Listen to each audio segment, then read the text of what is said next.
Bom dia a todos, bem-vindos a mais O Livro da Minha Vida, da Academia Bai. Eu sou a Fátima Sampaio Fernandes e vou falar-vos hoje de O Admirável Mundo Novo, de Aldous Huxley. Este é um livro que eu li na minha adolescência que me impressionou imenso naquela altura porque achava extremamente, e era extremamente futurista. Mas se nós virmos com cuidado, muitos dos aspectos que Aldous Huxley trouxe para esse livro, ou retratou nesse livro, no Admirável Mundo Novo, já não estão muito longe da nossa realidade de hoje, século XXI, e até de alguns aspectos do século XX. Então, o Aldous Huxley foi um escritor inglês. Ele nasceu em 1894 e faleceu em 1963. Ele foi nomeado 7 vezes para o Prémio Nobel da Literatura. E a sua obra mais conhecida é precisamente O Admirável Mundo Novo. E não é por acaso, não é? No Admirável Mundo Novo, nós situámos-nos em Londres, mas Londres de 2540, se não estou em erro, portanto, século XXVI, seguramente. E temos uma sociedade que é. Veja, é muito interessante isto, na verdade, e também é horripilante, de certa forma. Já agora, antes de explicar que sociedade é que é, importa dizer que, mais uma vez, estamos perante uma distopia. Então, estamos no futuro, estamos no século XXVI e estamos num mundo completamente governado por uma autocracia, e esta autocracia, como sempre, não é?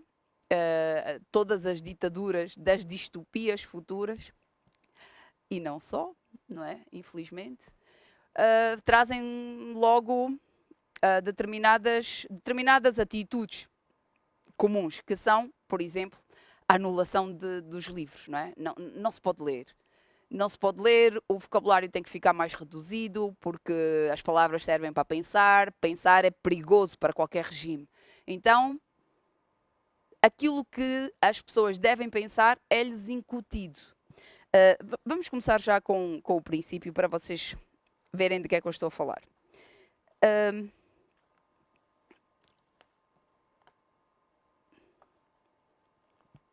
Bem, eu marquei aqui algumas coisas. Peço desculpas.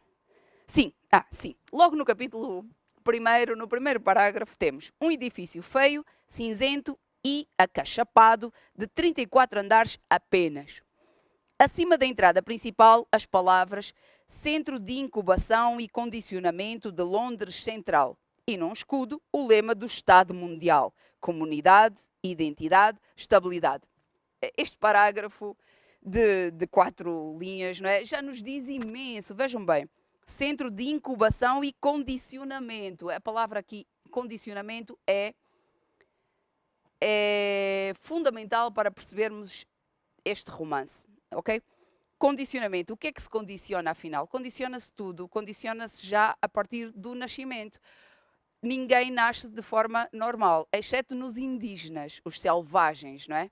Esses sim, podem nascer de forma normal, natural, mas são ostracizados, exilados, marginalizados, não fazem parte da sociedade tal como ela é vista, não é? E considerada. Então, centro de incubação, porque também ninguém nasce de forma normal, como eu disse. Atenção, a história da fertilização, a fertilização in vitro, é do final dos anos 70 do século XX, certo?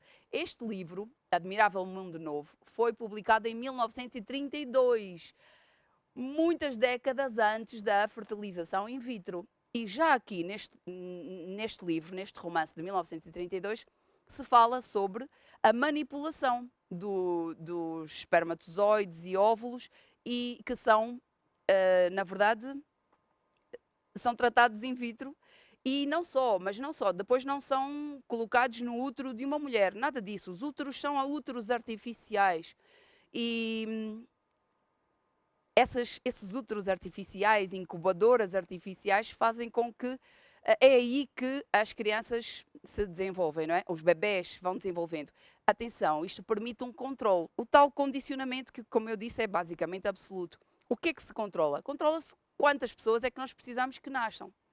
controla-se também a que casta deve pertencer cada pessoa, porque é uma sociedade de castas.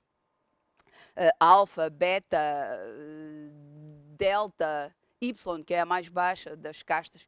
Então, nós vemos, decide-se para que casta é que vai aquele embrião e também que características é que ele deve ter. Por exemplo, a casta mais elevada de todas, na qual nasce a nossa personagem principal, que é o Bernard Marx, é uma casta de pessoas lindíssimas, atléticas, inteligentes. E por acaso, a nossa personagem principal, o Bernard, dizem assim, a boca pequena, digamos, que houve um acidente e ele nasce delgado, não é atraente para as mulheres, sente-se diferente. Mas ainda sobre o condicionamento, condiciona-se também o que cada ser de cada uma destas castas vai pensar, o que cada humano tem de pensar. Tudo isso é feito pela programação, também muito antes de se falar em programação neurolinguística, era feita essa programação neurolinguística neste centro de incubação e condicionamento, em Londres, do século XXVI, não é?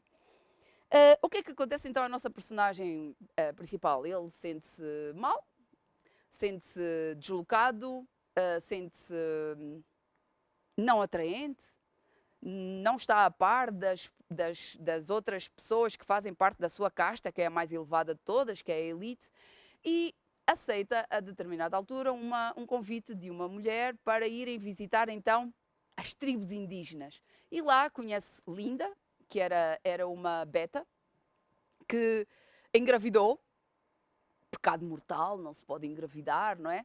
E então teve um filho que é o John, e John passa a ser conhecido por o Selvagem. O Bernard decide trazer John para a civilização, não é? Para mostrar a todas as pessoas que ele foi injustamente tratado, porque ele afinal traz uma grande novidade, não é? Ainda sobre esta sociedade destas pessoas, todas elas condicionadas para serem perfeitas, atléticas, inteligentes, elas também são condicionadas para serem felizes. Como? Com um medicamento, um comprimido, Soma. Soma toma-se, isto também antes da era do Prozac e do Xanax e dos ansiolíticos. Já aqui aparecem estes comprimidos que te vão deixar sempre relaxado, sempre sem stress, sempre feliz. Aliás, a angústia e a tristeza é algo com o qual os seres humanos do século XXVI não sabem lidar. E caso ocorra, basta um comprimido de Soma e tu já ficas bem, não é? Há muitas parecenças, não é? Com o século XX e o século XXI, com o final do século XX, não é? E esta primeira metade do século XXI. Esta nossa vontade de seres humanos, não é? De anularmos o sofrimento, anularmos a tristeza, a angústia e estarmos sempre bem, desta forma, não é? Soma. E também o nome do comprimido não é por acaso, não é? Este bem-estar físico que traz. Ok, então ele traz John o selvagem, e o que é que acontece? John é completamente diferente desta civilização para onde é levado, tenta mudar as coisas, acredita que pode mudar alguma coisa, mas até os números das pessoas tornam isso impossível. E na cena final, que é brutal, violentíssima e ao mesmo tempo super realista, nós vemos ele a ser visto quase como se fosse um macaco no circo, não é? Ou um animal num zoológico, mas mais a parte circense. Porquê? Porque para além de estar a ser observado pela multidão, está a ser condicionado também a agir como a multidão quer, num frenesim de violência, de sensualidade, etc. E spoiler alert, ok? Vou dizer como é que termina, então quem não quer saber e quer ler, desliguem agora o vídeo. Isto não acaba bem para o John e é significativo que ele termine. Nós conseguimos imaginar que se matou, não é verdade? E ao mesmo tempo as pernas vão girando assim como se fosse um relógio, não é? Ou seja, uma maquinaria da qual é impossível fugir. Como em muitas distopias, também nesta, o final não é agradável e a fuga é absolutamente impossível.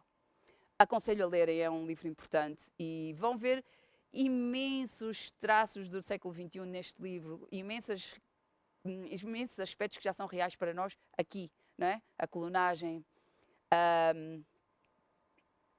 a genética, a manipulação genética, até os táxis, taxópteros, não é? O condicionamento através da linguagem, tudo isso está lá presente e a obsessão de todos os seres para nunca envelhecerem, ok? Todos querem ser belos, todos querem ser jovens, todos querem ser sexualmente ativos e tudo se consegue por medicamentos, não é? Parece nós, não é? No século XXI, esta obsessão da juventude. Bem, é fantástico mesmo, aconselho a lerem. Muito obrigada pela vossa atenção, estamos juntos daqui a um mês no próximo Poesia à Quarta-feira.